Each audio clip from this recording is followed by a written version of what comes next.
Sim, aqui no estúdio a gente recebe o deputado federal Marcos Polon, do PL aqui de Mato Grosso do Sul, e ele vai falar com a gente sobre um projeto que chamou a atenção nas últimas semanas e já inspira aí propostas parecidas até em outros estados, Joel. A ideia é criar um fundo nacional para ajudar o controle de espécies exóticas javali.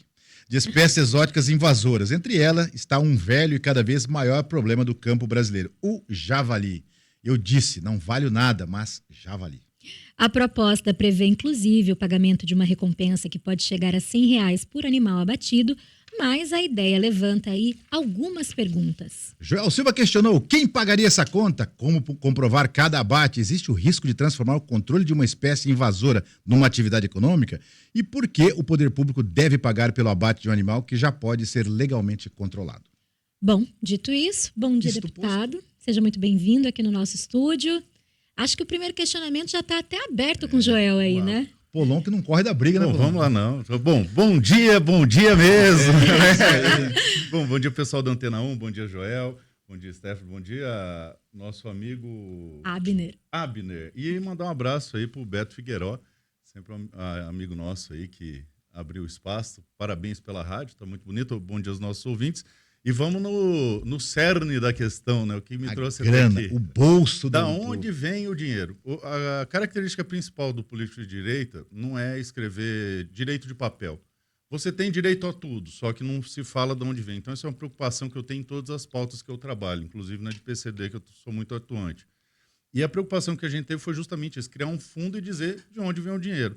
Então, no próprio projeto de lei, Joel, a gente previu isso aí no artigo 6º. Então, lá no artigo 6º desse projeto de lei, você encontra a origem do recurso. Então, a arrecadação, o dinheiro vai vir da arrecadação de taxas de fiscalização de produtos controlados, que hoje, Joel, é aproximadamente 200 milhões por ano. Além disso, do Fundo Nacional do Meio Ambiente, de doações, legados e subvenções, porque tem produtor rural que tem interesse nisso e pode doar para constituir o fundo, recurso oriundo de convênios, contratos e ajustes com organismos nacionais e internacionais voltados ao controle de empréstimos invasores. Você vê o tanto de ONG que derrama uma fortuna para proteger o meio ambiente no Brasil, pode, por exemplo, financiar isso aí, porque o javali é uma desgraça ambiental. E é uma desgraça ambiental que o brasileiro não tem culpa. Ele foi inserido no Uruguai, e como é um bicho muito versátil na sobrevivência, na técnica de sobrevivência, ele foi se expandindo e se multiplicando, subindo pelo Rio Grande do Sul, e hoje nós encontramos ocasião de javali em Rondônia, a gente encontra no Pará, para você ter uma ideia, então praticamente tomou conta. Isso sem trazer ainda para consideração os orçamentos do Ministério da Saúde, que está em 270 bilhões, Agricultura e Pecuária 12 bilhões, Meio Ambiente 4,6 bilhões, ou seja, é questão de você poder alocar recursos para o que realmente importa. Ao invés de você pôr o ICMBio expulsando o produtor rural, roubando gado, destruindo a vida das pessoas, igual foi noticiado recentemente, nós deslocaríamos esse recurso para uma verdadeira política de extermínio absoluto do javali. Então, eu tenho aqui Polon, vários projetos de lei que tratam disso, esse é só um deles. Antes da gente entrar, eu acho que até... Mas está respondido de onde veio o dinheiro? Não, tá. Talvez a gente volte até no assunto, mas assim, nós estamos falando aqui... você conhece o animal. E a gente às vezes está falando para quem está achando que é um porquinho. Não é aquele porquinho pig. Não é o baby, não, né? O baby, o porquinho, né? O bicho é uma máquina de guerra, né? E o tamanho dele é algo... É monstruoso. O que dá para a gente comparar, assim, para quem está tentando visualizar o que é isso, como ele ataca, se ele ataca mesmo? É um javali que sai do nada, é um monte, como é que é isso? Ele anda de bando, né? São varas de porcos, que às vezes passa de uma centena. Para você que está nos escutando aí ter uma ideia, você já foi no Mercadão? Lá no Mercadão tem aqueles porcos inteiros que eles colocam assim, que é aquele duroque gigantesco. É maior que isso daí. Teve abates aí, eu já matei bicho de quase 200 quilos. Tem relatos aí de bicho que passa de 400 quilos. Então, um tanque de guerra, criado selvagem, selvajado, e ele tem umas presas que chega a rasgar pneu. Ano passado, se eu não estou enganado, nós tivemos aqui no Mato Grosso do Sul o óbito de uma pessoa atacada por um bicho desse. Então, eles têm relatos, a gente tem documentado desse bicho ter matado criança, ter matado adulto. Pra você ter uma ideia, quando uma vara de javali ataca uma onça adulta, ela mata a onça, moço. Gente, uma vara de javali é um monte de javali, é o coletivo. É o coletivo. Entendam errado. Isso, é que se eu falar bando, vai ter gente comentar. O coletivo tá errado. Vai virar não é notícia, bando. porque como eu não faço nada de errado, qualquer coisa vai sair na manchete do jornal. Polon erra coletivo de Você porte. sabe que nós temos um erro, Polon, que a gente fala assim, o cara quer dar uma de bom, ele tem um erro grave, né? Fala assim, se me jogarem aos lobos, eu volto, né? Liderando a matilha. Primeiro que não é matilha, né? Matilha de cachorro. Exatamente. E Mas depois- voltando aí à matilha de javali. A matilha de javali. E deixa eu perguntar uma coisa, até para a gente entender esse problema, hoje existe já dimensionado o prejuízo que esses animais causam pro Mato Grosso do Sul? Sim, para você ter uma ideia, a ProSoja tem um estudo que levantou isso aí. Em uma só propriedade, teve uma redução de 3 mil sacas de milho na safra, que é um baita de um prejuízo. Estima-se que, se não houver controle, a gente vai ter uma redução de 40% na produção da agricultura do Mato Grosso do Sul. Mas o mais assustador é que esse é só um lado do problema. Vamos começar com o problema ambiental. Eles destroem as nascentes. Eles se alojam ali nas nascentes e ficam chafurdando ali e acabam destruindo a nascente, causando um problema de segurança hídrica. Mas vai mais longe. Eles são uma ameaça para a flora, porque eles chafurdam nas raízes e matam a árvore adulta, grande, vão acabando com tudo.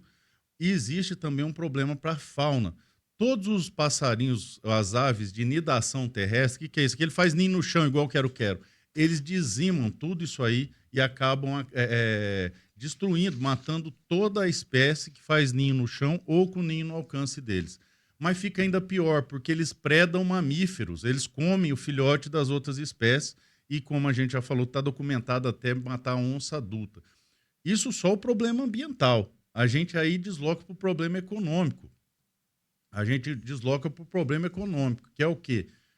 O javali, ele preda mamíferos de criação, ele vai comer bezerro, ele come ovelha, ele come tudo quanto é bicho. Além disso, para a pecuária, ele é vetor de tudo quanto é doença. A gente teve um trabalho absurdo para erradicar doenças como, por exemplo, a febre aftosa, e o javali pode ser vetor disso aí, não tem como você vacinar essa praga. E aí a gente entra no prejuízo mais óbvio, que é o que o pessoal divulga mais, que é o da agricultura, que eles comem lavouras inteiras numa noite. E só o prejuízo que ele dá já justifica a criação de um fundo para combater isso aí.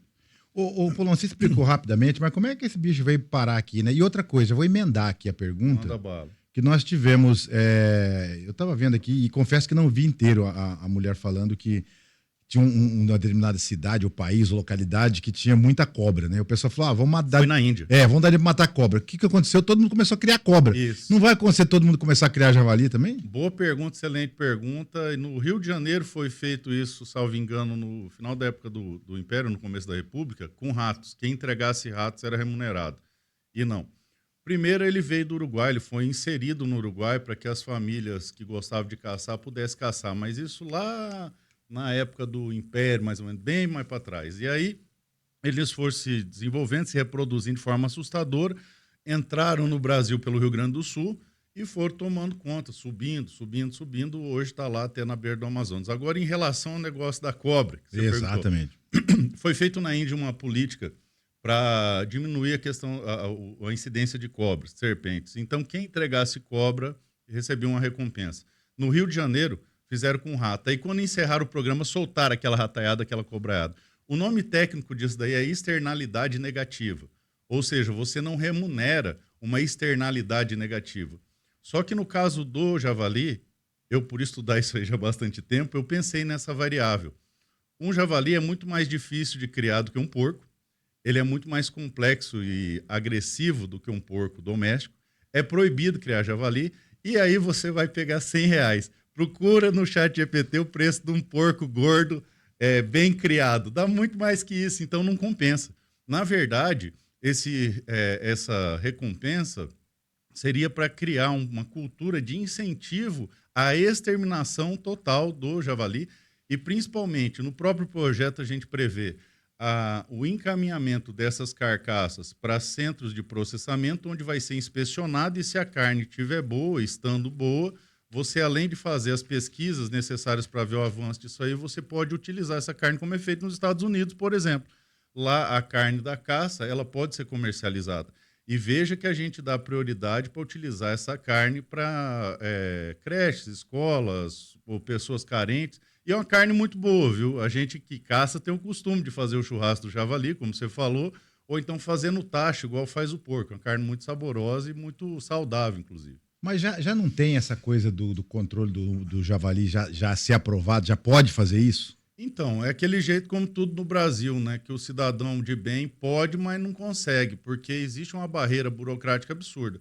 Na época do governo do presidente Bolsonaro, eu participei da redação dos decretos que racionalizaram o controle de armas. Não é que liberou, deixou mais racional. E aí o caçador poderia efetivamente fazer o seu trabalho de manejo. Veja, é um trabalho voluntário, é algo que o governo não conseguiu fazer e nós fazemos de bom grado, porque a gente sabe a importância que isso tem. Só que é um custo absurdo. Uma arma que é eficaz para fazer isso, ela custa de 15 a 30 contas de entrada. De munição, cada tiro é R$ 15, R$ 20. Então, R$ 100 não paga nem o diesel que você gasta para ir lá para fazer isso aí. Por que a gente faz? Quem entende que é importante, entende o prejuízo que tem proprietário de fazenda que pede, fala, pelo amor de Deus, traz os meninos para caçar aqui porque está insuportável. Então, deu uma segurada na época do governo Bolsonaro. O que aconteceu quando o desgoverno Lula entrou? Aumentou o imposto de tudo, deixou tudo mais caro e o pior, criou um sistema de controle de armas que inviabiliza o acesso à arma de fogo. Hoje, a política de controle de armas no Brasil, ela não é de controle, é proibitiva. Você coloca uma barreira de tanta burocracia, tanto papel, que você não vence chegar lá na ponta. Para você ter uma ideia, só com taxas de arrecadação para controle de produtos controlados, o Exército e a Polícia Federal arrecadaram só esse ano mais de 200 milhões desse povo. E esse dinheiro não é revertido para esse incentivo. Uma atividade dessa, imagina, Joel, se a gente criasse uma ONG, aí, um trem, para cuidar da nutrição das crianças, para proteger a saúde das crianças. E aí a gente fosse comprar uma comida para dar para eles e apertasse a gente na tributação, nas coisas aradas, tudo. O mínimo que o Estado tem que fazer é isentar de imposto quem está fazendo uma atividade dessa.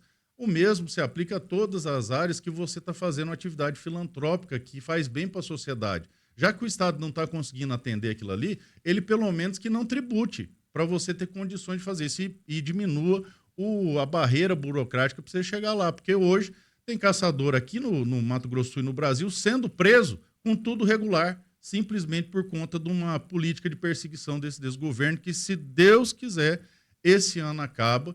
E, para finalizar, tive a honra de ser convidado pelo presidente Flávio Bolsonaro para integrar o governo de transição, e isso vai ser uma das pautas que vai ser colocado no governo de transição, porque eu vou cuidar da política de armas do Brasil, a gente vai tornar racional e inteligente a legislação que regulamenta os equipamentos, as armas, para poder fazer o abate de javali. Ô, Paulo, nós estamos no Brasil. No Brasil, o pessoal costuma dar um jeito pra tudo. Vamos lá, passou o negócio de javali, eu mato um javali. Como é que eu vou fazer? Eu não vou levar o javali nas costas, mas de um cavalo. Como é que eu vou provar que eu matei o javali? Mais ainda, sendo eu brasileiro, sim, como é que eu não vou mostrar esse javali umas 10 vezes lá? Matei um javali. Não, porque você tem que entregar a carcaça. Você tem que entregar a carcaça. O projeto de lei prevê a entrega da carcaça e a criação de uma E para onde que essa carcaça iria, deputado? Você cria em unidades frigoríficas centralizadas no estado. Inclusive, o pessoal do Iagro aqui do Mato Grosso do Sul tem um estudo muito interessante que viabiliza a criação de um frigorífico especializado em fazer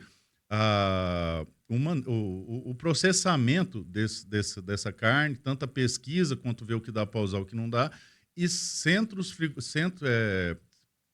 de congelamento frigorífico espalhados pelo estado. Então, vamos supor, você regionaliza o congelamento, aí congela, traz aqui para ser processado, e aí vai ser inspecionado o que está saudável para o consumo, o que não está. Inclusive, eu conversei com o pessoal do Iagro, num evento que teve lá em Bonito, que chama Caçador Mais Que Legal, onde eles apresentaram essas propostas. Eu falei que, estando alinhado com o governador, é um negócio que fica muito bom, porque você tem uma fonte de proteína que você pode atender as pessoas, não só as carentes, mas também o mercado se liberar para vender. E o órgão fiscalizador, deputado? Tem isso previsto aí da criação? Quem vai fiscalizar esse abate? Não tem nada, é uma várzea. Isso aí é uma várzea, tá tudo solto. Você precisa Hoje, por exemplo, o que acontece é você pegar e ter que levar uma amostra de sangue para os órgãos fiscalizadores analisarem. Só que você não consegue pegar o receptáculo de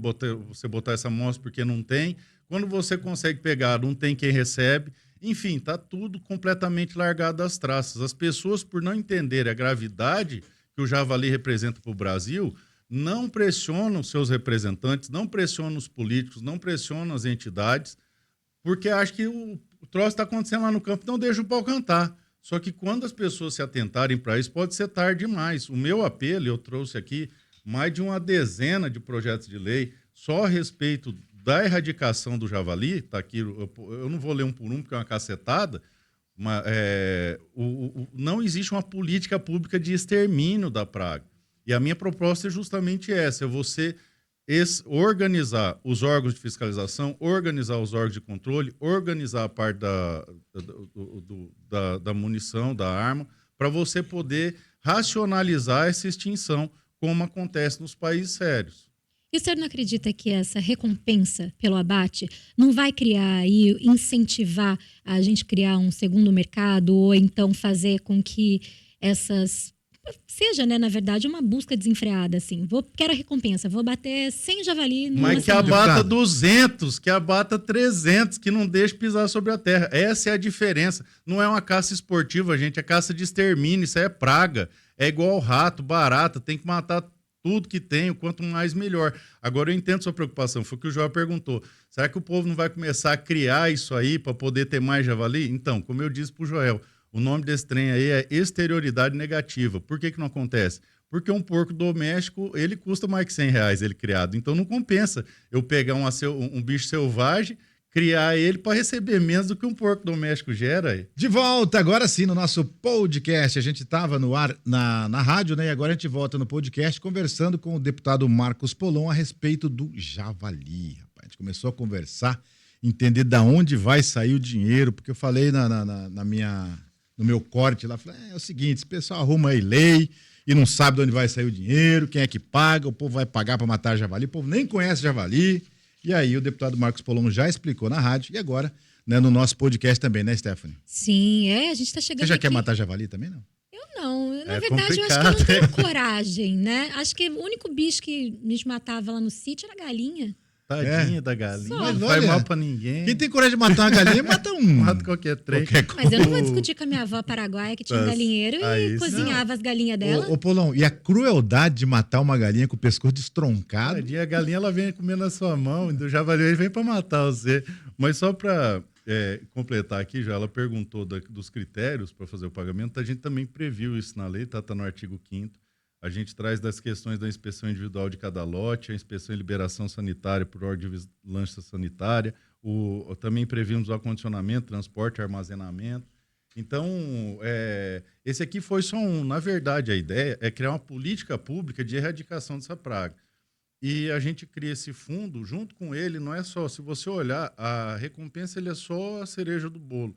Ele traz toda uma política de você não deixar a carcaça apodrecendo no mato, você não jogar isso fora, você tem um incentivo para pegar essa carcaça e levar para os órgãos de controle, e o órgão de controle ou destinar para pesquisa, fazer o estudo, o que ele está comendo, porque você, quando faz a autópsia disso aí, você vê o que ele está comendo, se ele está comendo os animais da fauna, se ele está comendo os passarinhos que fazem no chão, se ele o que ele está consumindo ali, você consegue fazer um mapeamento genético do que ele faz, para onde que ele foi. Então, tem toda uma construção de um sistema para efetivamente erradicar. E esse é um dos projetos. Outro interessante é reconhecer a caça como patrimônio material do Brasil. Por quê? Porque você começa a construir uma cultura de que não é ruim, que nós somos pessoas, principalmente no Mato Grosso do Sul, que tem pelo menos um caçador na família de antigamente, de quando podia. Isso faz parte da construção da nossa cultura. E demonizar isso aí é ruim até para a preservação da nossa identidade. Então, a gente reconhecendo como patrimônio imaterial, a gente tem o respeito a toda uma tradição. E, claro, como você falou, quando tem lei, tem que respeitar. Né? Na Faculdade de Direito, a gente ensina dura lex, sed lex. A lei é dura, mas ela é a lei. Mas a gente não tem porquê não incentivar que seja feito dentro da lei, da maneira correta, e parar de demonizar os manejadores. Pra você ter uma ideia, Antes de eu ser deputado, uma vez o Fantástico fez uma matéria me esculhambando porque eu estava no meio do povo da caça e tal, dizendo que ensinar a matar os outros, é um absurdo esse aí. E tem outro interessante também, que deduz imposto de renda para pessoa física e jurídica que faz o controle. Olha que interessante, você não quer pagar, pelo menos não cobra, deixa o pessoal fazer e dá um incentivo, ou ainda também isentar de imposto de renda os manejadores ou os caçadores que estão fazendo esse trabalho social. Além disso, a gente tem um problema, Joel, falar um negócio assim, você sabia que eu, quando vou fazer o manejo de javali, eu levo um fuzil, uma arma, uma pistola para poder fazer esse abate, e o governo Lula me impede de ter uma arma pronto uso na minha cinta para me defender? Os caçadores hoje no Brasil são um convite para marginalidade. Falou, você vai ter que ir com a sua arma desmuniciada daqui até lá no meio da zona rural, desprotegido, desarmado, porque esse direito que a gente tem conhecido pela lei está sendo negado pelo desgoverno Lula. Então a gente também fez esse projeto para que hoje o que depende de um decreto não dependa mais. O caçador possa sair desde a sua residência pronto a defender o seu acervo, para preservar também a sua vida.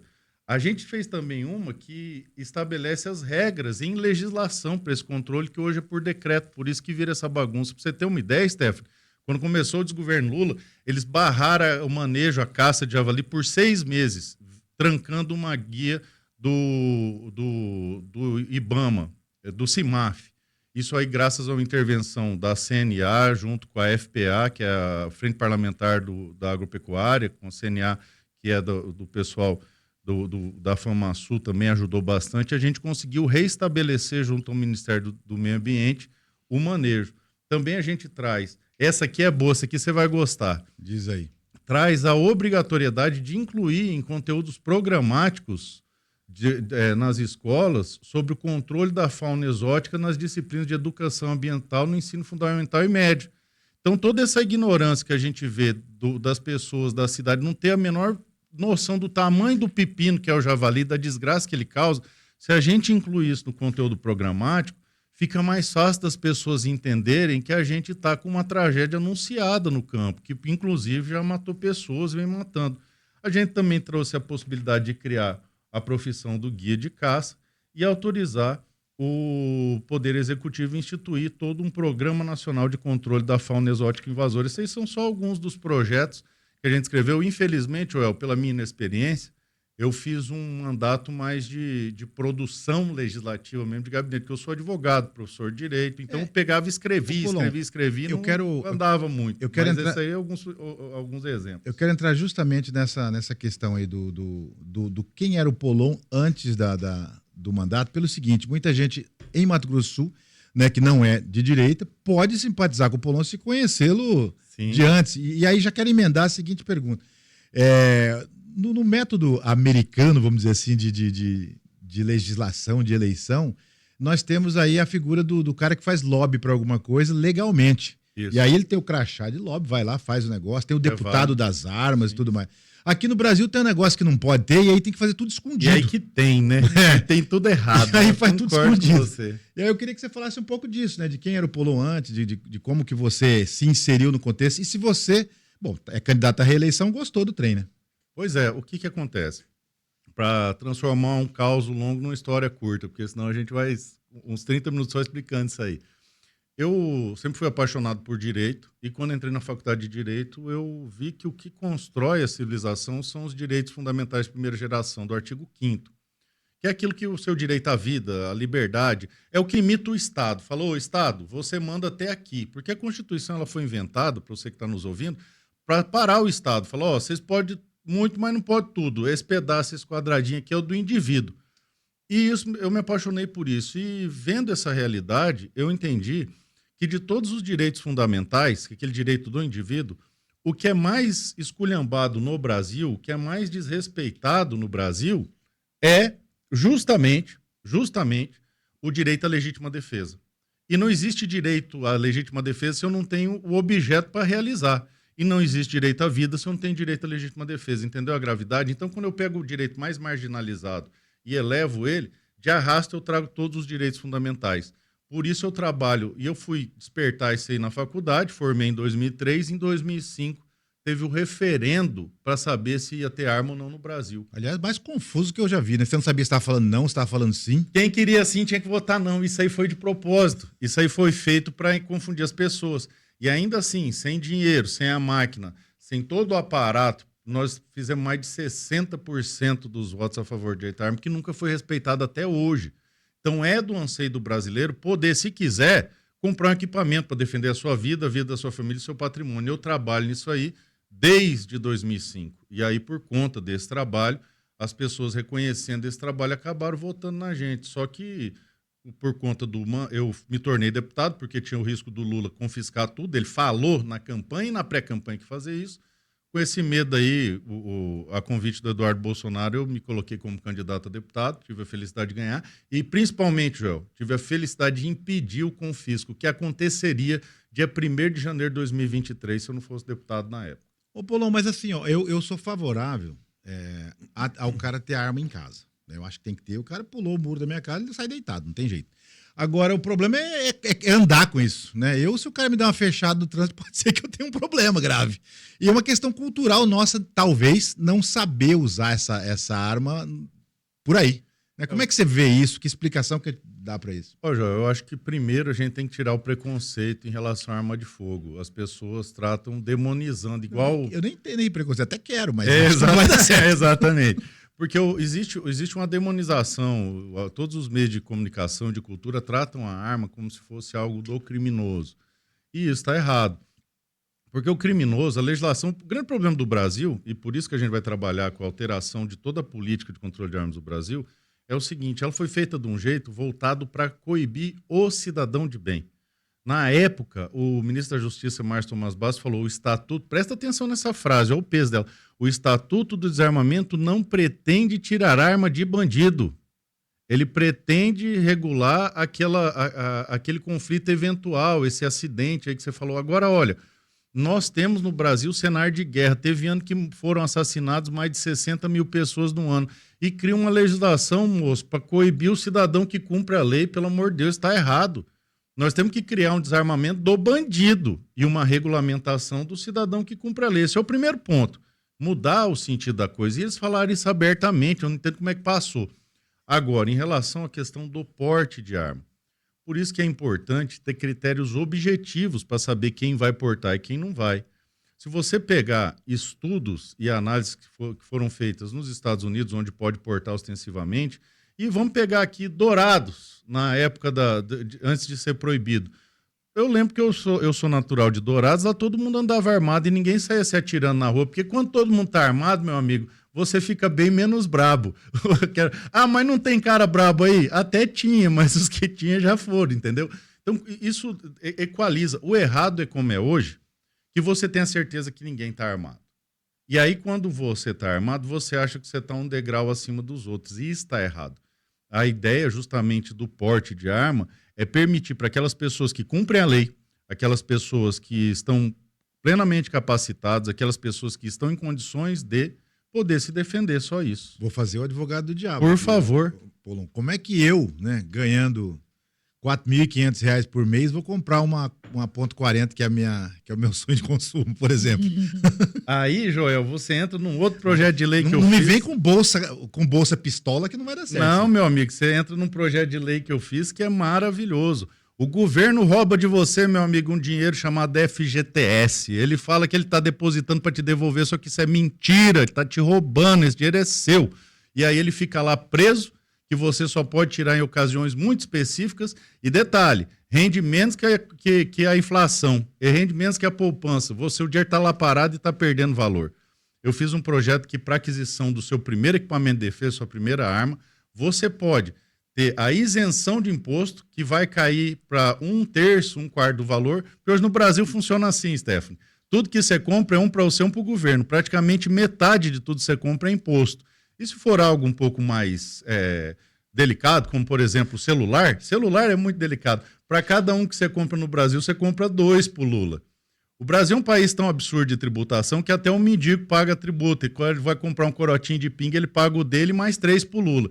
Então, se você zerar o imposto da primeira arma do cidadão, que não tem condições de comprar, veja, que está dentro de uma faixa econômica específica, não é para todo mundo, mas era da primeira arma, já cai para 1/3 do preço, dependendo 1/4 do preço. E aí eu fiz uma previsão para que você possa sacar o seu dinheiro que foi roubado pelo governo, que está lá paralisado no FGTS, para poder adquirir esse material. E o governo é tão maligno no FGTS, que ele fez o desenrola. Quer pegar o seu dinheiro que está lá preso e emprestar para você pagar suas contas e depois você ter que devolver o seu dinheiro com juros. Pelo amor de Deus. Você criou o projeto Minha Primeira Pistola aí. É esse aí que eu acabei de falar para você. Olha, Joel, você tá dando ideia, viu? Não, eu já fiz esse, acabei de descrever para você usar o FGTS para comprar a primeira arma sem imposto. Você sabe que teve um ano aqui, Paulo, foi logo o ano que eu entrei no Estado, que o governo tinha acho que umas 3 folhas de pagamento atrasado. O governo do Estado tinha umas 3 folhas de pagamento atrasado e a gente ia pra fila para fazer o empréstimo para pagar o nosso salário. Pois é, cara. E pior que disso não é só isso. É que era lá na Albano Franco. E aí, quem tava no SPC é pra outra fila.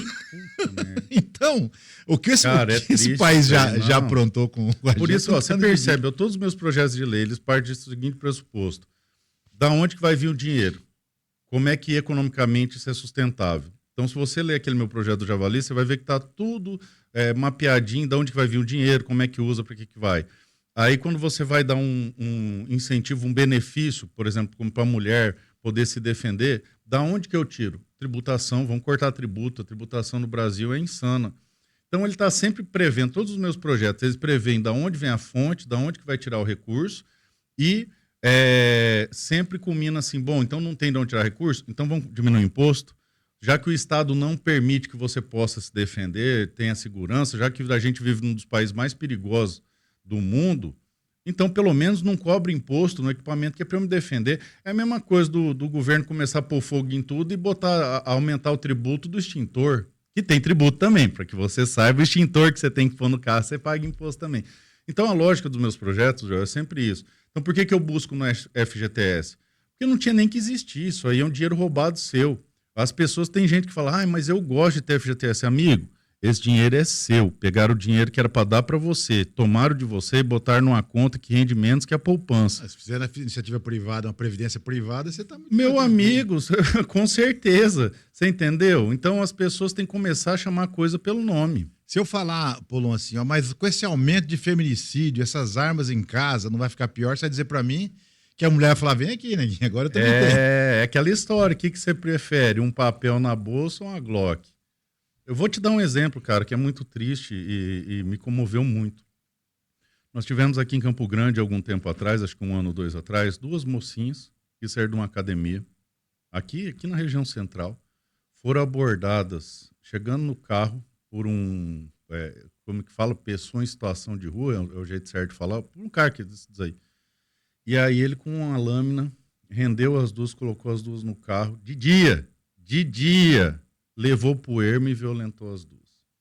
Se essas moças tivessem a porcaria de um revolvinho daquele 22, só para fazer o barulho, e atirar no chão, isso não teria acontecido. Mas aí elas não estão preparadas. Uai, se você comprou, se você treinou, você está preparado. É igual uma arte marcial, você tem que se preparar. Então, por isso eu defendo que as pessoas possam, querendo se preparar, treinar, adquirir um equipamento de defesa. Eu tenho 3 projetos de lei que visam racionalizar, tornar possível a mulher vítima de violência ou em situação de risco poder adquirir uma arma de fogo. Você vê, Stephanie, eu tenho 1,85, peso 100 quilos. Você deve ter na casa de 1,60, deve pesar seus 50 quilos, metade do meu peso.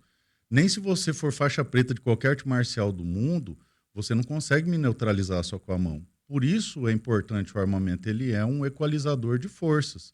Ele garante a você uma chance de sobrevida. Porque com a arma, Joel, ou você mata ou você morre. Sem ela, você só morre. Então é uma lógica muito simples. Quem quiser se sentir na necessidade de se defender, poder ir atrás.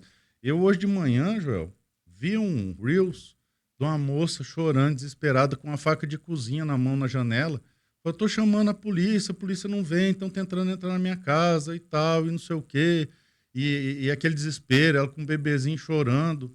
Se ela tem um equipamento para se defender, que seja uma pistola, que seja um espingarda de um tiro só, que ela saiba usar, que ela treinou para usar, e ela pode ali escorar, fazer a primeira linha de defesa, você vai ver que diminui. Vou te dar um exemplo prático.